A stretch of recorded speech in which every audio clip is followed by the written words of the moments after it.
धन्यवाद। आज हामी तपाईको यो मेरो पैसा खोइको सेटमै आइपुगेका छौँ। आज फेरि हामीसँग कुराकानी गर्नको लागि होला, सायद आज फुर्सदमा हुनुहुन्छ तपाईँ। फर्चुनेटली मेरो आज सुटिङ अलिक ढिलो छ भनौँ न, त्यही भएर। के भइरहेछ मेरो पैसा खोइको यो तामझाम? अब सुटिङमा जस्तो हुन्छ त्यस्तै भइरहेछ अहिले होइन, तर अब बिचमा अलिकति अब्स्ट्राकल्सहरू आइरहेको थियो, अहिले एकदम ट्र्याकमा छ। लगातार ह्याट्रिक गरेको मान्छे होइन, 3वटा चलचित्र लगातार रूपमा अब व्यावसायिक रूपमा सफलता पारेको चलचित्र गरिसकेपछि अर्को चलचित्र त्यसमा पनि एउटा नाम जोडेको थियो, बलिउड डाइरेक्टर भनेर होइन, त्यो किसिमको जोडेर काम गर्दा सुरुमा कस्तो लाग्यो? सुटिङ स्टार्ट हुनुभन्दा अगाडि चाहिँ एकदमै एक्साइटेड थिएँ होइन, अनि अब उहाँले एकदमै ठुल्ठुलो स्टार्सहरूलाई डिरेक्सन गरिसक्नु भएको थियो, सो एकदमै खुसीको माहौल थियो त्यति बेला मेरो लाइफमा चाहिँ। सोचिरहेको थिएँ कस्तो हुन्छ त्यतिखेर सुटिङमा स्पटमा गइसकेपछि कसरी गर्नुहुन्छ उहाँले काम, कतिको स्ट्रिक्ट हुनुहुन्छ। सो सुटिङ स्पटमा आइसकेपछि फिल भयो एकदमै स्ट्रिक्ट हुनुहुन्छ भनेर होइन, हल्ला बोल्न नपाइने साइडमा गएर होइन, अब सुटिङ चलिरहेको बेला गएर बोल्न नपाइने, अनि एकदमै क्यारेक्टरमा डुबेरै काम गर्नुपर्ने थियो। सो जस्ट एकदमै स्ट्रिक्ट हुनुहुन्थ्यो। पछि के कारणले उहाँ भाग्नुभयो? अब भाग्नु भएको होइन, उहाँ राम्रोसँग जानुभएको हो होइन जान चाहिँ, तर प्रब्लम चाहिँ कसरी आइपुग्यो अब त्यो चाहिँ मलाई थाहा भएन। मलाई चाहिँ बिचबाट थाहा पाएँ होइन, बिचबाट चाहिँ उहाँ पुलिस स्टेसन जानुभएछ होइन, उहाँले कम्प्लेन के गर्नुभएछ भने यो प्रडक्सनले चाहिँ उहाँलाई कति दिनसम्म थुनेर राख्यो अरे, खान दिएन अरे, किडन्याप गर्यो अरे भनेर कम्प्लेन भएको रहेछ होइन। त्यसपछि चाहिँ अलिकति नेगेटिभ इम्प्याक्ट पऱ्यो मेरो दिमागमा पनि। अब त्यस्तो केही पनि भएको थिएन, अब थाहा भएन उहाँले यसरी झुट किन बोल्नु भएको हो, के कारण थियो त्यो चाहिँ मलाई थाहा भएन होइन, अब उहाँको भित्रको कुराहरू होला।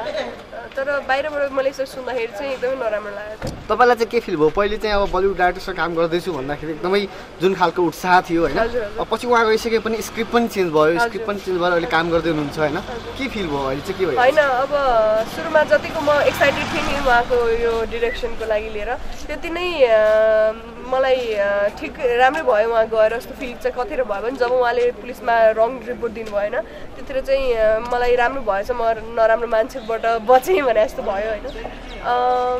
अब रह्यो कुरा यो नयाँ स्टोरी देन अब हाम्रो रोज दाइले हाम्रो टाइम लिनुभएको छ होइन, सो हाम्रो टाइममा उहाँले अब जुन फिल्म गराउनुहुन्छ त्यो त हामीले गर्नु पऱ्यो। उहाँको यस्तो ठुलो लस भइरहेछ होइन, उहाँलाई हेल्प गर्नुपर्छ नि त, हामी बिन एन एक्टर होइन, हामी एउटा टिममा भइसकेपछि एज अ फ्यामिली भइसकेपछि हामीले उहाँलाई हेल्प गर्नु पऱ्यो।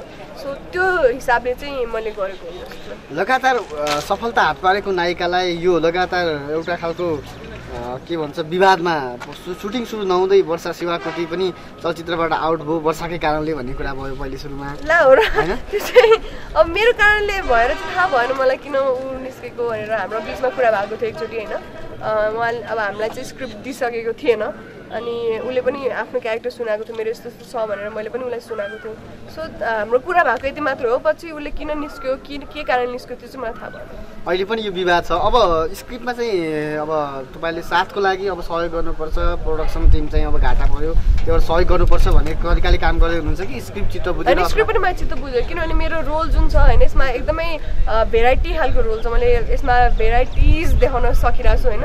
सो त्यो कारणले गर्दाखेरि चाहिँ मलाई एकदम चित्त बुझिरहेको छ, मेरो क्यारेक्टर मलाई एकदम मन परेको भएर मैले यो फिल्म गरेको, यो अर्को नयाँ स्क्रिप्ट पनि गरेको। फिल्मको नाम मेरो पैसा खोइ छ, चलचित्रबाट चाहिँ कति पाउनुभयो पैसा?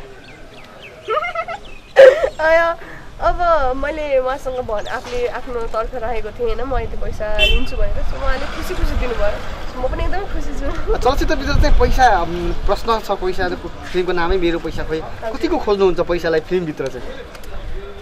मैले अब अघि पनि भने यहाँ पनि म भन्छु होइन, जुन हाम्रो पहिलाको स्टोरी थियो होइन त्यसको टाइटल रह्यो यो, अनि हाम्रो यो अहिलेको स्टोरीमा पनि म्याच गर्यो टाइटल होइन। फर्चुनेटली भनौँ अब भगवान्ले सायद यही नाम राखोस् भनेर दिनुभएको होला होइन।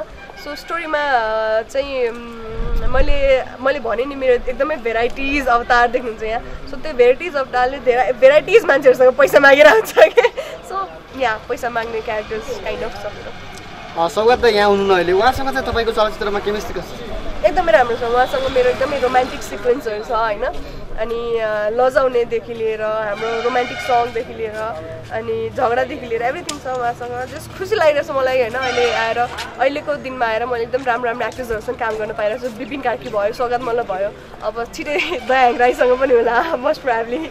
भनेपछि दयाङसँग काम गर्न चाहिँ एकदमै उत्साहित हुनुहुन्छ एकदमै होइन जस्तै म भन्छु यो कि मेरो एउटा अनलाइन खबरबाट न्युज आएको थियो मलाई मल्लसँग रोमान्स गर्न मन छ भने टाइटलमा होइन अनि सो त्यो कुरा पुरा भयो अब म भन्छु या हो मलाई दयाङ राईसँग रोमान्स गर्न मन छ आई होप यो पनि पुरा होस् चलचित्रमा अर्का दुई कलाकार पनि हुन् सशक्त कलाकार बुढीतामाङ हैत र त्यसै गरी रबिन दाई हुनुहुन्छ होइन उहाँहरूसँग चाहिँ के छ तपाईँको चलचित्रभित्र सिन छ कि छैन एकदमै त्यही भने नि एकदमै मेजर क्यारेक्टर छ होइन सो म हाम्रो यहाँ जति पनि क्यारेक्टर्सहरू हुनुहुन्छ उहाँ सबैसँग मेरो सिन्सहरू छ होइन अब रबिन दाई भयो अब बुद्धि दाई हुनुहुन्छ उहाँहरूसँग पनि मेरो स्पेसल सिन्सहरू छ तिनवटा चलचित्र ह्याट्रिक गरेको मान्छेलाई मेरो पैसा खोइले त्यो स्थान फेरि अब यथावत राख्छ कि राख्दैन अथवा च्यालेन्जिङ कतिको छ अब मैले म फिल्म हिट गर्छु म फिल्म हिट दिन्छु भनेर फिल्म गरेको होइन मैले अगाडि पनि म यो फिल्म हिट हुन्छ भनेर गरेको होइन अब त्यो फर्चुनेटली हिट भयो अब हिट हुने फ्लप हुने सबै दर्शकको हातमा छ अब मैले त केही भन्न सक्दिनँ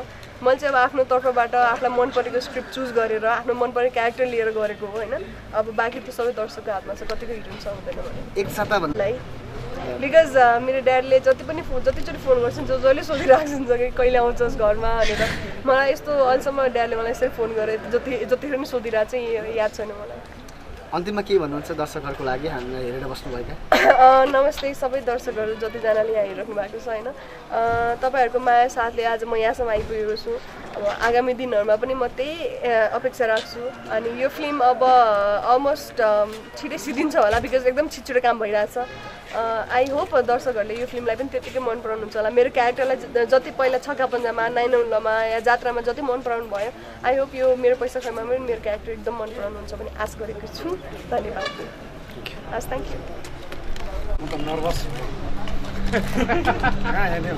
सट्टु